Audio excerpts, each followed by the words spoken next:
Assalamualaikum warahmatullahi wabarakatuh. Selamat siang kepada Ibu dosen dan juga teman-teman sekalian. Kami dari kelompok 2 yang beranggotakan Rifa Adelia Firmanda, Astrid Laungku, Krisna Nuraskia, dan juga Ridho Rahman akan mempresentasikan materi yang berjudul Uji Cikuadrat guna memenuhi tugas mata kuliah Statistik Bisnis dengan dosen pengampu Ibu Rona Toniur Mauli, C. Simorangkir, SEMM.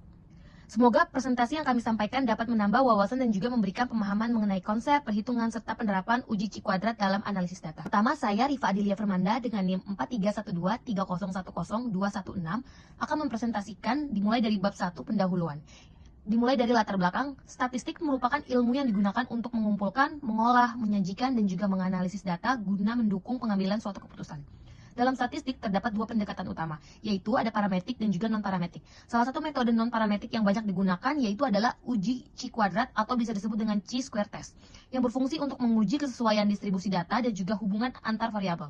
Karena pentingnya peran uji Cikuadrat dalam analisis ekonomi dan juga keuangan, maka presentasi ini disusun untuk membahas konsep, jenis, dan juga penerapannya. Berdasarkan dari bab 18 buku Statistiska untuk Ekonomi dan juga Keuangan Modern karya dari Suhardi dan juga Purwanto SK. Masuk pada rumusan masalahnya, yang pertama yaitu ada apa itu pengertian dan juga kegunaan statistik non-parametrik. Yang kedua, apa yang dimaksud dengan uji Cikuadrat. Ketiga, bagaimana dasar teori dari uji Cikuadrat. Yang keempat, apa saja jenis-jenis dari uji Cikuadrat. Yang kelima, bagaimana prosedur uji goodness of fit atau uji keselarasan. Yang keenam, bagaimana cara melakukan uji normalitas dengan uji Cikuadrat. Yang ketujuh, bagaimana prosedur uji independensi dengan uji kuadrat. Yang terakhir yaitu bagaimana karakteristik distribusi Cikuadrat.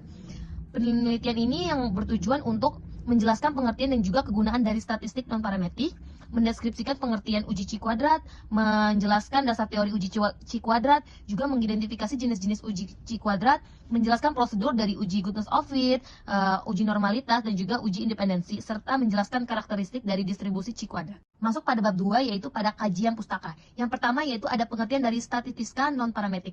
Statistika non-parametrik adalah metode statistik yang tidak memerlukan asumsi distribusi tertentu pada populasi atau distribution free. Metode ini tuh digunakan untuk ukuran sampel yang kecil, data yang berbentuk ordinal atau peringkat, juga dapat data nominal atau kategori. Keunggulan dari statistika non-parametrik ini yaitu fleksibel dan juga dapat digunakan pada berbagai jenis data. Yang kedua, statistika non-parametrik ini tidak memerlukan asumsi dan juga normalitas. Yang terakhir yaitu perhitungannya itu relatif lebih sederhana. Kelemahannya dari statistika non-parametrik ini merupakan tingkat efisiensi statistis yang lebih rendah dibandingkan metode parametrik jika asumsi parametriknya terpenuhi. Selanjutnya yaitu pengertian dari uji Cikuadrat atau X kuadrat, merupakan metode statistika non-parametrik yang digunakan untuk menguji hipotesis pada data kategori. Uji ini dikembangkan oleh Carl Pearson pada tahun 1900 dan juga banyak digunakan dalam penelitian sosial, ekonomi, serta bisnis. Uji Cikuadrat ini membandingkan frekuensi yang diamati atau FO dengan frekuensi yang diharapkan atau FE untuk mengetahui ada atau tidaknya perbedaan yang signifikan. Secara umum, uji ini itu digunakan untuk uji keselarasan atau goodness of fit, uji normalitas, dan juga uji independensi atau untuk mencari hubungan antar variabel. Nah, dari ketiga jenis pengujian tersebut menggunakan dasar perhitungan Cikuadrat yang sama, tapi memiliki tujuan dan juga prosedur yang berbeda. Berikutnya yaitu dasar teori uji Cikuadrat. Uji Cikuadrat atau X kuadrat didasarkan pada perbandingan antara frekuensi observasi FO dan juga frekuensi harapan FE. Nilai statistik Cikuadrat dapat dihitung dengan rumus X kuadrat sama dengan sigma FO dikurang dengan FE kuadrat dibagi dengan FE. X kuadrat merupakan nilai Cikuadrat hitung, sedangkan FO merupakan frekuensi observasi, FE adalah frekuensi harapan, dan sigma merupakan jumlah seluruh kategori. Kriteria pengujiannya yaitu jika X kuadrat hitung lebih kecil daripada X kuadrat tabel, maka H0 akan diterima, dan jika X kuadrat hitung lebih besar dari X kuadrat tabel, maka H0 akan ditolak. Karakteristik distribusi Cikuadrat yaitu merupakan distribusi probabilitas yang kontinu, nilainya selalu positif, bentuk distribusi dipengaruhi oleh derajat bebas, dan juga semakin besar derajat bebas, maka distribusi semakin mendekati distribusi normal. Perkenalkan, nama saya Ridho Rahman Hakim Caniago dengan NIM 431230100223. Pada slide berikutnya, di sini ada jenis uji Cikuadrat. Yang pertama itu ada uji goodness of fit atau uji keselarasan. Ini digunakan untuk menguji apakah frekuensi hasil pengamatan F0 sesuai dengan frekuensi yang diharapkan FE. Berdasarkan suatu distribusi teoritis, uji ini bertujuan untuk mengetahui apakah data yang diperoleh memiliki kesesuaian dengan hipotesis atau model yang telah ditetapkan sebelumnya. Kemudian yang kedua ada uji normalitas dengan Cikuadrat. Ini digunakan untuk menguji apakah data berasal dari populasi yang berdistribusi normal. Pengujian dilakukan dengan membandingkan frekuensi kecil hasil pengamatan dengan frekuensi harapan yang diperoleh dari distribusi normal, sehingga dapat diketahui apakah asumsi kenormalan data terpenuhi. Kemudian yang ketiga ada uji independensi, yang digunakan untuk menguji apakah terdapat hubungan yang signifikan antara dua variabel kategorik.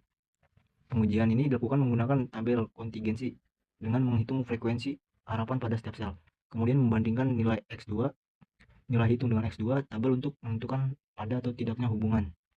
Berikutnya ada karakteristik distribusi C kuadrat. Yang pertama ada selalu positif. Nilai C kuadrat selalu positif. X2 lebih besar dari 0 karena diperoleh dari penjumlahan kuadrat selisih frekuensi observasi dan harapan dibagi frekuensi harapan. Yang kedua ada bentuk distribusi miring. Distribusi C kuadrat bersifat miring ke kanan atau positively skewed untuk derajat bebas atau DF kecil. Bentuknya ditentukan oleh satu parameter yaitu DF. Yang ketiga ada parameter distribusi. Rata-rata distribusi M sama dengan DF, variasi distribusi 0/2 sama dengan 2 dikali DF. Uji bersifat satu arah atau one-tailed dan bukan merupakan distribusi tunggal. Yang keempat itu ada mendekati normal. Seiring bertambahnya derajat bebas atau DF, bentuk distribusi C kuadrat semakin mendekati distribusi normal, simetris dan tidak lagi miring ke kanan. Yang kelima ada memiliki satu parameter, derajat bebas atau DF, menjadi satu-satunya parameter yang menentukan bentuk distribusi C kuadrat sekaligus menentukan bentuk pusat dan sebaran distribusinya. Nama saya Sri Langku dengan NIM 431230102217. Selanjutnya di sini saya akan menjelaskan uji C kuadrat untuk goodness of fit. Uji goodness of fit dikembangkan oleh Pearl Person, Bapak Ilmu Statistik, pada tahun 1900 dan ada yang menyebutnya dengan uji keselarasan. Person pada awalnya mempermasalahkan keselarasan atau kesesuaian data yang teramati dengan kurva frekuensi teoritasnya yang didasarkan pada hipotesis kerjanya. Apabila hasil pengukuran menunjukkan adanya keselarasan antara nilai yang teramati dengan frekuensinya, teoritasnya atau nilai harapannya, maka hipotesis kerjanya hipotesis 0 diterima, begitu pula sebaliknya. Dan untuk rumusnya ada di sebelah kanan, yaitu rumusnya, kalian bisa lihat ya. Selanjutnya, uji normalitas dengan C kuadrat. Uji normalitas merupakan salah satu pengujian statistik yang sangat penting dalam analisis data karena banyak metode statistik parametrik mensyaratkan data berasal dari populasi yang berdistribusi normal. Produser pengujian normalitas dengan C kuadrat yang pertama membuat distribusi frekuensi dari data yang akan diuji. Kedua, menentukan nilai rata-rata hitung dan standar divisi menggunakan data kelompok. Ketiga, menentukan nilai Z dari setiap batas kelas menggunakan rumus. Keempat, menentukan probabilitas setiap kelas menggunakan tabel distribusi normal standar. Kelima, menentukan frekuensi harapan dengan mengalihkan probabilitas setiap kelas dengan jumlah total data. Keenam, melakukan pengujian C kuadrat dengan formula yang sama seperti uji keselarasan. Dan untuk rumusnya ada di sebelah kanan ya. Kalian bisa lihat di sebelahnya. Selanjutnya, uji C kuadrat untuk uji independensi. Uji independensi, test of independence, adalah salah satu kegunaan lain dari statistik C kuadrat yang digunakan untuk menguji apakah terdapat hubungan atau keterkaitan antara dua variabel kategori. Berbeda dengan uji keselarasan yang menggunakan distribusi satu arah, uji independensi menggunakan tabel kontingensi Rx, C, baris X, kolom yang menyajikan kombinasi dari dua variabel sekaligus. Contoh penerapannya antara lain menguji apakah jenis kelamin berkaitan dengan kepuasan kerja atau apakah tingkat pendidikan berhubungan dengan tingkat pendapatan seseorang. Selanjutnya, ada beberapa langkah yang diperlukan uji independensi. Yang pertama, menyusun hipotesis. Hipotesis H biasanya menyatakan tidak ada hubungan antara dua variabel, sedangkan H menyatakan ada hubungan antara dua variabel. Kedua, mengetahui nilai XZ kritis dengan taraf nyata A dengan derajat bebas DF sama dengan R kurang 1 dikali C dikurang 1. Ketiga, menentukan frekuensi harapan di mana F untuk setiap sel. Di bawah ada rumusnya. Yang keempat, mencari nilai X dengan rumus X kuadrat sama dengan beta FO dikurang FE kuadrat per FE. Kelima, menentukan daerah kritis yaitu daerah penerimaan HO dan penolakan HO. Keenam, menentukan keputusan apakah menerima HO atau menolak HO. Selanjutnya ada studi kasus mengenai kesesuaian harga yang diharapkan dengan harga yang terrealisasi petani di berbagai daerah. Pernyataannya yaitu, pemerintah mengharapkan kesejahteraan petani meningkat. Hal ini dapat dicapai apabila harga yang diharapkan petani sama dengan yang diterimanya. Berikut adalah data mengenai harga yang diharapkan petani dengan harga yang diterima petani. Di sini kita bisa lihat ada 7 data dari daerah yang berbeda-beda, yaitu Medan, Palembang, Bandung, Semarang, Surabaya, Makassar, dan Ternate. dengan angka pada harga yang diharapkan dengan harga yang terrealisasi berbeda-beda setiap daerahnya. Jadi, pertanyaannya adalah, ujilah apakah harapan pemerintah masih sesuai dengan menggunakan taraf nyata 5%? Dalam menjawabnya, kita menggunakan uji Si-kuadrat untuk uji goodness of fit atau uji keselarasan. Kenapa kita menggunakan uji ini, bukan uji normalitas atau uji independensi? Karena kita harus membuktikan apakah harapan pemerintah masih sesuai jika menggunakan taraf nyata 5%. Nah, dalam membuktikannya ada 4 langkah yang harus dilakukan. Yang pertama yaitu menentukan hipotesis.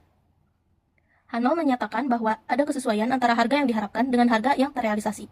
Sedangkan H1 menyatakan bahwa tidak ada kesesuaian antara harga yang diharapkan dengan harga yang terrealisasi. Langkah kedua yaitu menentukan nilai kritis. Karena kita menggunakan uji goodness of fit, untuk rumus DF kita menggunakan K dikurangi 1. K yang artinya jumlah kategori dan kita mempunyai 7. Sehingga DF sama dengan 7 dikurang 1, hasilnya 6. Dengan taraf nyata 5% atau 0,05. Di sini kita bisa lihat dalam tabel nilai kritis Si-kuadrat untuk DF 6 dan taraf nyata 5%, kita bisa dapat angka yaitu 12,592. Langkah yang ketiga yaitu menghitung Si-kuadrat. Sebelum menentukannya, kita buat tabelnya terlebih dahulu. Yang pertama itu ada nomor, yang kedua ada FO atau harga yang diterima petani, yang ketiga ada FE atau harga yang diharapkan petani, yang keempat ada FO dikurang FE, yang kelima ada dalam kurung FO dikurang FE pangkat 2, yang keenam ada dalam kurung FO dikurang FE pangkat 2 dibagi FE. Karena kita menggunakan uji goodness of fit, sehingga menggunakan rumus X kuadrat sama dengan sigma dalam kurung FO dikurang FE pangkat 2 dibagi FE. Sehingga hasilnya yaitu 29,738. Dan langkah yang terakhir yaitu menentukan keputusan. Berdasarkan hasil uji Si-kuadrat pada taraf nyata 5%, diperoleh nilai X hitung sebesar 29,738 dan nilai X tabel sebesar 12,592. Karena X kuadrat hitung lebih besar dari X kuadrat tabel, maka H0 ditolak. Hal ini menunjukkan bahwa harga yang terrealisasi petani di berbagai daerah tidak sesuai dengan harga yang diharapkan pemerintah. Dengan demikian, harapan pemerintah agar harga yang diterima petani sama dengan harga yang diharapkan belum tercapai secara signifikan. Nah, pada slide berikutnya ada kesimpulan. Uji Si-kuadrat merupakan metode statistika non-parametrik yang digunakan untuk menguji kelarasan data, kenormalan distribusi, dan hubungan antara variabel kategori. Berdasarkan hasil pengujian pada studi kasus mengenai penyesuaian harga yang diharapkan dan harga yang terrealisasi petani di berbagai daerah, diperoleh nilai X2 hitung sebesar 29.738, yang lebih besar daripada X2 tabel sebesar 12.592, sehingga A0 ditolak. Hal ini menunjukkan bahwa harga yang terrealisasi petani belum sesuai dengan harga yang diharapkan pemerintah. Oleh karena itu, diperlukan evaluasi dan kebijakan yang lebih efektif agar kesejahteraan petani dapat ditingkatkan melalui kesesuaian harga hasil pertanian. Sekian presentasi yang dapat kami sampaikan. Mohon maaf apabila ada kesalahan dan kekurangan. Wassalamualaikum warahmatullahi wabarakatuh.